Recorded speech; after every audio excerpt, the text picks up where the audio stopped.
Good morning students, welcome to Balu Biology A to Z. Today now we are discussing about 9th chapter la applications of biotechnology la molecular diagnosis அப்படிங்கற ஒரு heading பார்க்கலாம். இப்போ diagnosis அப்படினாவே என்ன meaning? Identification or isolation or detection.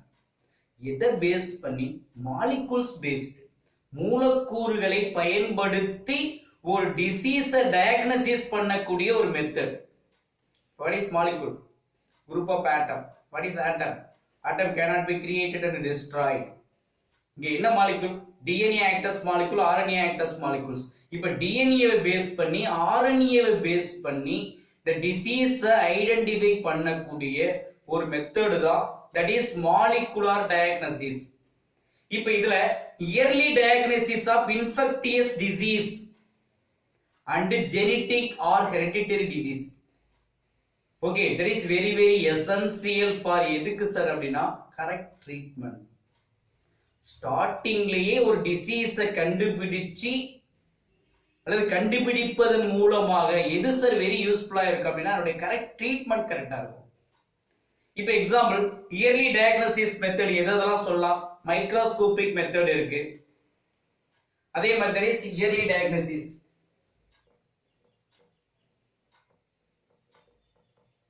இதுல yearly diagnosis method பாத்தீங்க அப்படின்னா மெயினா ஒரு மூணு மெத்தட் சொல்லுவோம். ஒன்னு மைக்ரோஸ்கோபிக் மெத்தட். மைக்ரோஸ்கோப் பயன்படுத்தி can detecting pathogen. ரெண்டாவது there is a serum analysis, blood serum.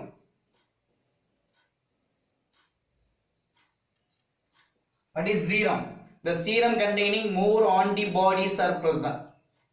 Okay, there is வந்து பாருங்க blood serum analysis, then urine analysis. Okay, urine analysis அப்படினு சொல்லுவாங்க, அல்லது stool analysis அப்படினு சொல்லுவாங்க. இந்த மெத்தட் எல்லாமே that is a very slow methods. Okay, இதுல என்ன பண்ண முடியாதுன்னா cannot easily detected or diagnosis for the disease. எளிதில் வியாதியை கண்டுபிடிக்க முடியாது. ஏன் அப்படின்னா இதோட லெபார்டரி டெக்னிக் இருக்கு இல்லையா? லெபார்டரி டெக்னிக் எல்லாமே இன்டைரக்ட் அப்படிங்கலாம், மறைமுகமானது. இது எதுவுமே வந்து பாத்தீங்க அப்படின்னா நாட் ஸ்பெசிபிக், ஒரு குறிப்பிடும் தன்மையுடையதா இருக்காது. அதனால சயின்டிஸ்ட் என்ன பண்றாங்க அப்படின்னா கண்டினியூவா வந்து சர்ச் பண்ணிட்டே இருக்காங்க. ஓகே, இத ஸ்பெசிபிக் ஆர் சென்சிட்டிவான டெஸ்ட் வேணும், அனலைசிங் மெத்தட் வேணும் அப்படின்னு சொல்லி அனலைஸ் பண்ணாங்க. அதுலதான் 3 கைண்ட் ஆஃப் மெத்தட்ஸ் வந்து பாத்தீங்கன்னா யூஸ் பண்ணாங்க சார். ஒன்னு RDNA. இந்த மாலிகுலர் டயக்னோசிஸ் யார் மெயினா வந்து பார்த்தா அப்படின்னா RDNA technology. That is RDNA டெக்னாலஜின்னு சொல்றோம். இந்த RDNA டெக்னாலஜினா ரீகம்பைன் DNA டெக்னாலஜி. இது நம்ம ஆல்ரெடி பார்த்தோம். Insulin production, human growth carbon production. Okay, then next hemophilia 8th factor. 8th factor பார்த்தோம், இன்டர்ஃபிரான் பார்த்தோம். Okay, DNA vaccine, subunit vaccine, attenuated vaccine, இது எல்லாமே எதுல ப்ரிப்பேர் பண்ணோம்? தட் இஸ் RDNA டெக்னாலஜி மூலமாக. Second one is called PCR. That is a polymerase chain reaction. தட் is a PCR method or PCR technique அப்படினு சொல்லுவாங்க, polymerase chain reaction. Okay, then third one is called ELISA, enzyme linked immunosorbent assay. enzyme linked immunosorbent assay அப்படிங்கற இந்த மூணு method தான் என்ன sir அப்படினா molecular டயக்னோசிஸ்ல இருக்கக்கூடிய that is a new method. Okay, அப்ப in these methods எல்லாமே reliable அப்படினா என்ன மீனிங்? நம்பக்கூடிய. இது என்ன சார் பண்ணுது அப்படின்னா இயர்லி டயக்னோசிஸ் ஹெல்ப் எதுக்கு சார் பயன்படுது அப்படின்னா that is a yearly diagnosis. ஆனா இங்க இருக்கக்கூடிய இயர்லி டயக்னோசிஸ் சொல்லிருக்கோம் இல்லையா, microscopic method, blood serum method, urine analysing method, இதுல டிடெக்ட் பண்ணுவது வந்து பாத்தீங்க அப்படின்னா கடினம். ஓகே, அதுக்கான ரீசன் பின்னால சொல்றேன். இப்போ எக்ஸாம்பிள் பாத்தீங்க அப்படின்னு கேட்டா இப்போ presence of pathogen that is a traditional மெத்தட்ல presence of pathogen in the okay sample, blood sample, okay, or வந்து பாத்தீங்க அப்படினா stool or etc.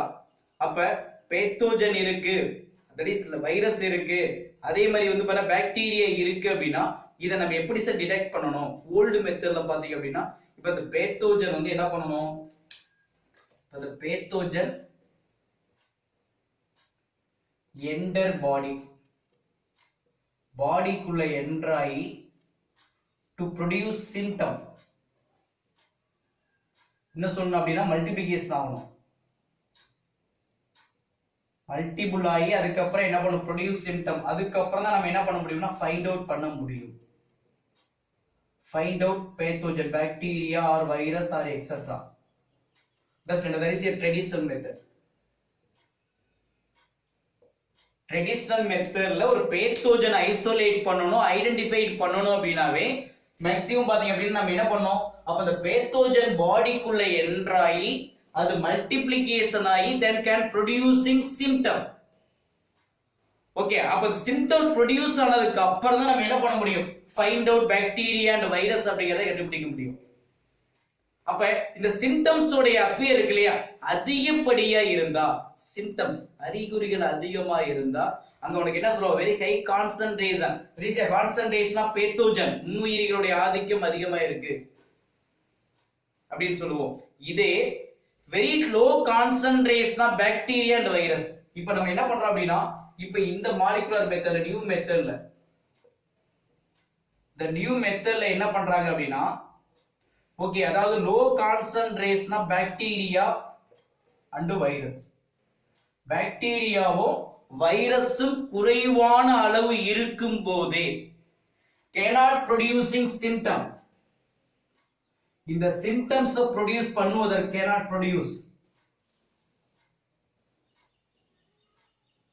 produce symptom, இந்த சிம்டம்ஸ் ப்ரொடியூஸ் பண்ணுவதற்கு முன்னாலேயே நம்ம என்ன பண்ணலாம் அப்படின்னா, it can detecting for the disease or detecting for pathogen. எப்படி sir, amplification of nucleic acid by எப்படி, amplification of nucleic acid. Okay, அப்ப நியூக்ளிக் ஆசிட் ஆம்பிளிபிகேஷன்னா மல்டிப்ளிகேஷன் சொல்லுவாங்க, மல்டிப்ளிகேஷன்.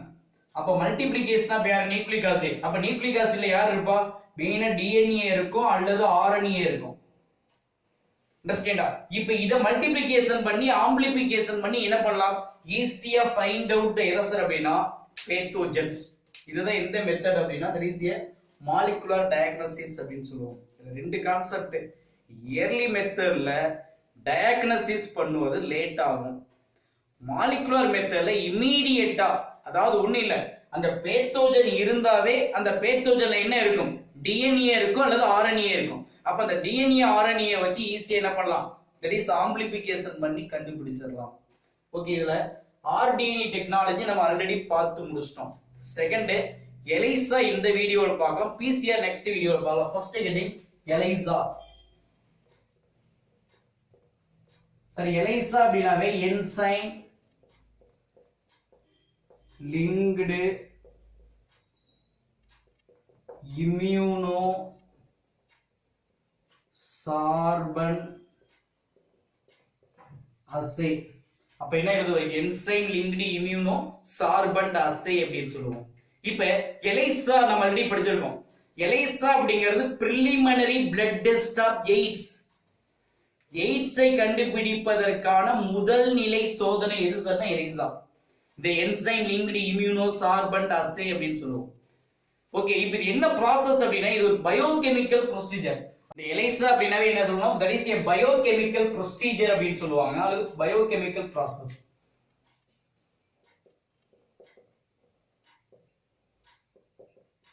Biochemical procedure.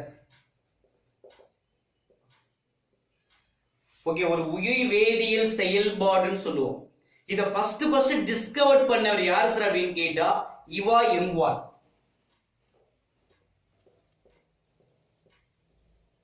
இவா எங்வால் அப்படிங்கிற ஒரு சயின்டிஸ்டும், ரெண்டாவது பீட்டர்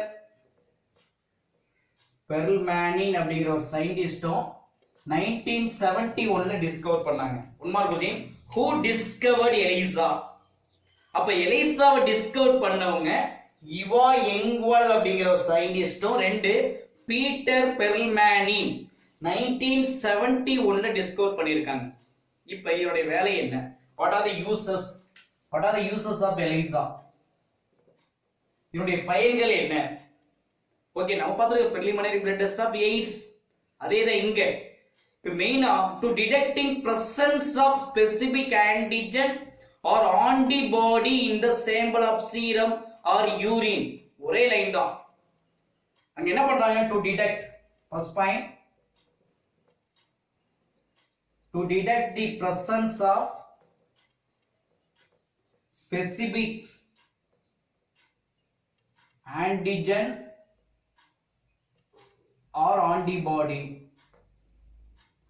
Okay, full எழுதிறேன். antibody இந்த sample of எங்க? sample of blood or urine. அப்ப சாம்பிள்ல இருக்கக்கூடிய ஆன்டிஜனையும் ஆன்டிபாடியையும் கண்டுபிடிக்கக்கூடிய ஒரு மெத்தட் என்னதுன்னா எலிசா. அண்டர்ஸ்டாண்ட்? உங்களுடைய புக்ல என்ன? எலிசா உடைய main is to detecting presence of specific antigen antibody in the given sample of யார் அப்படின்னா blood and urine. யூரின்ல இருக்கக்கூடிய bloodல இருக்கக்கூடிய specific antigen or antibody கண்டுபிடிக்க முடியும். What is antigen? What is antibody? Antigen அப்படின்னா foreign bodies. Any substance act as antigen. Any stimulating substance act as antigen. Antibody means the human body produce against the antigen or response to the antigen. ஆன்டிஜனுக்கு எதிராக நம்மளுடைய பாடி produce பண்ணக்கூடிய substance is called என்ன sir அப்படின்னா antibody. Okay, தென் very important diagnosis. எதுக்கு sir?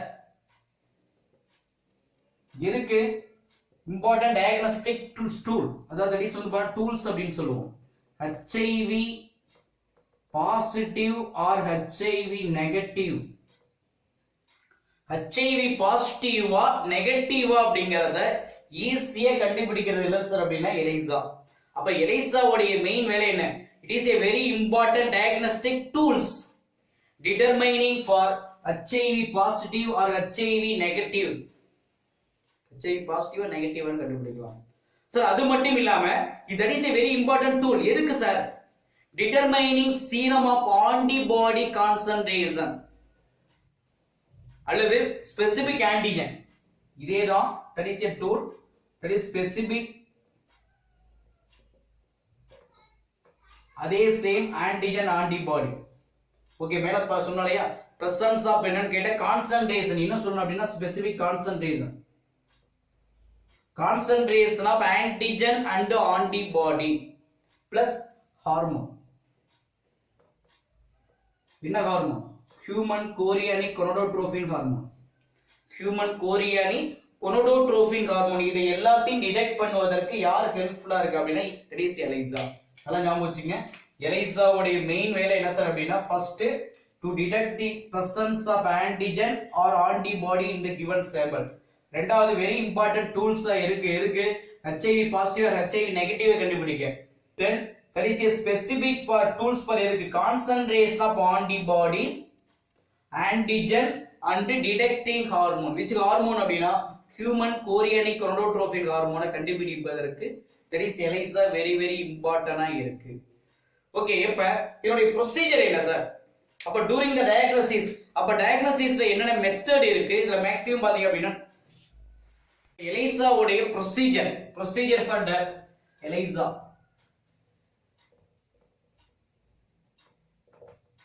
சரி, இது எப்படி வந்து பாத்தீங்க அப்படின்னா மேற்கொள்றாங்க. இப்ப ஃபர்ஸ்ட் வந்து பாத்தீங்க அப்படின்னா ஆன்டிஜன் என்ன பண்ணு இம்மொபைலைஸ்டு ஒரு சர்ஃபேஸ் ஆஃப் எலிசா பிளேட்ல என்ன பண்ணு வைக்கணும். தட் இஸ் கால்ட் வந்து பாத்தீங்க அப்படின்னா இது மாதிரி ஒரு பாக்ஸ் இருக்கும். இந்த பாக்ஸ்ல ரவுண்ட் ரவுண்டா ஃபார்ம் ஆயிருக்கும். That is called ELISA plate அப்படின்னு சொல்லுவாங்க. That is ELISA plate.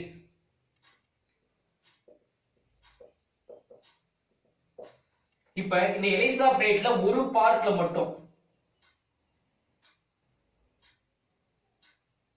Okay, ஒரு பார்ட். இதுல வந்து பார்த்தா அப்படின்னா ஒரே ஒரு பிளேட்டை மட்டும் நம்ம இது மட்டும் எடுத்துக்கிறோம். இப்போ இந்த எலிசா பிளேட்ல ஆன்டிஜன் என்ன பண்றாங்க அப்படின்னா இம்மொபைலைஸ்டு, நகர்ச்சி அடையாத, that is called வந்து பாருங்க ஆன்டிஜன். இப்போ இந்த ஆன்டிஜனை இம்மொபைலைஸ்டு, நகர்ச்சி அடையாமல் எதுல சார் பிளேஸ் பண்றோம் அப்படின்னா surface of ELISA plate. ELISA பிளேட்ல நம்ம என்ன பண்றோம் அப்படின்னா உள்ள இன்ட்ரோடியூஸ் பண்ணிட்டோம். ரெண்டாவது, இந்த பிளேட்ல நம்ம எதை ஆட் பண்ண போறோம் அப்படின்னா ஆன்டிபாடிஸ். ஓகே, இப்போ ஆன்டிபாடிஸ் நம்ம மேக்ஸிமம் பாத்தீங்க அப்படின்னு கேட்டா ஒரு பேஷண்ட் இருக்காங்களே, ஒரு HIV பேஷண்ட், HIV பேஷண்ட்ல இருந்து எடுக்கப்பட்ட சீரம். அந்த சீரம் அப்படின்னாவே என்ன meaning? High antibodies R present. அப்ப அந்த சீரத்தை என்ன பண்றோம் அப்படின்னா இந்த ஆன்டிஜனோட ஆட் பண்றோம். இது ஆல்ரெடி ஆன்டிஜன் பிளஸ் இதோட நம்ம எதை ஆட் பண்றோம் அப்படின்னு கேட்டா that is antibodies.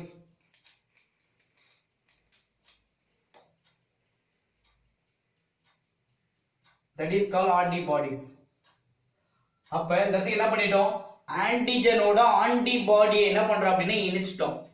இப்ப ஆன்டிஜனும் ஆன்டிபாடி உனக்கு என்ன ஆயிடுச்சு அப்படின்னா கம்பைன் ஆயிடுச்சு, லிங்க்ட் ஆயிடுச்சு பை யூஸ் ஆஃப் என்ன சார் அப்படின்னா ஒரு என்சைமால.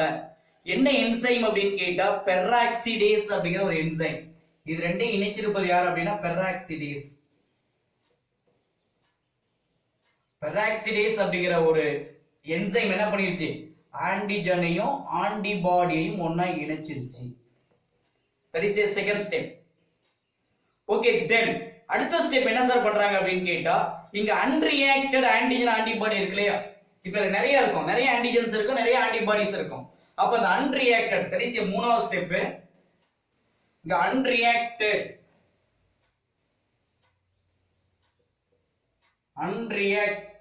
Antigen and antibody.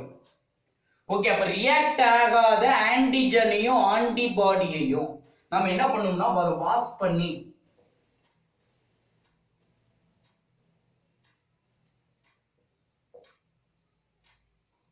Washed out அவே, அதை நம்ம என்ன பண்றோம்? வெளியில எடுத்துடணும். வாஷ்ட் அவுட் என்ன சார் அப்படின்னு கேட்டா அவே வெளியில பண்ணிடணும். இங்க என்ன சார் யூஸ் பண்றாங்க அப்படின்னா the substrate என்ன யூஸ் பண்றாங்கன்னா ஹைட்ரஜன் பெராக்சைடு. இதுல என்ன ஆட் பண்றாங்க பாருங்க, ஹைட்ரஜன் பெராக்சைடு யூஸ் பண்ணி, ஹைட்ரஜன் பெராக்சிடேஸ் யூஸ் பண்ணி அதை என்ன பண்ணிட்டோம்? அதை ரிமூவ் பண்ணிட்டோம். that is a third step. understand பாருங்க, the untreated that is வந்து பாத்தீங்க அப்படின்னா unreacted antigen and antibody washed out away, வெளியில எடுத்துட்டோம். அப்ப எதை யூஸ் பண்ணி அப்படின்னா ஹைட்ரஜன் பெராக்சைடு யூஸ் பண்ணி வாஷ் பண்ணி ரிமூவ் பண்ணியாச்சு. அண்டர்ஸ்டாண்டா? அப்ப மறுபடியும் இதோட நம்ம என்ன சார் ஆட் பண்றாங்க அப்படின்னு கேட்டா அப்ப ரிமைனிங் இருக்குல்ல, அப்ப அந்த ரிமைனிங் இருக்கக்கூடிய அந்த பாக்ஸ் நாம வச்சுங்க. இதோட that is என்ன சார் ஆட் பண்றாங்க அப்படின்னா மறுபடியும் ஓகே, மறுபடியும் வந்து பாத்தீங்கன்னா ஆன்டிபாடிஸ் இருக்கு இல்லையா? இப்போ அந்த ஆன்டிபாடியோட என்ன சார் ஆட் பண்றாங்கன்னா ஒரு ரியாஜன் ஆட் பண்றாங்க. அதாவது 4-குளோரோநாப்தால் அப்படின்னு சொல்லுவாங்க, கேள்விப்பட்டிருக்கியா? 4-குளோரோநாப்தால் அப்படிங்கிற ஒரு சப்ஸ்டன்ஸ் ஆட் பண்றாங்க. அப்ப அந்த 4-குளோரோநாப்தால் ஆட் பண்ண உடனே இதோட ஆக்டிவிட்டி ஆஃப் என்சைம் ஈல்டு உனக்கு என்ன பண்ணுது அப்படின்னு கேட்டா இது ஒரு கலர்டு உருவாகுது. ஓகே, ஆட்டோமேட்டிக்கா உனக்கு என்ன ஃபார்ம் ஆகுது சார் அப்படின்னா ஒரு கலர்டு ஃபார்மேஷன். அப்ப அந்த கலர்டு ஃபார்மேஷன் எதை இண்டிகேட் பண்ணும் அப்படின்னு கேட்டாவே that is called என்னது? that is HIV.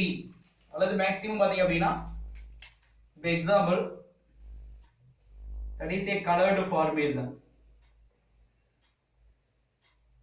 இது உனக்கு எதை உருவாக்குது அப்படின்னா ஒரு கலர்டு ஃபார்மேஷன் உருவாக்கும், அல்லது கலர்டு ப்ராடக்ட் இது பண்ணும்.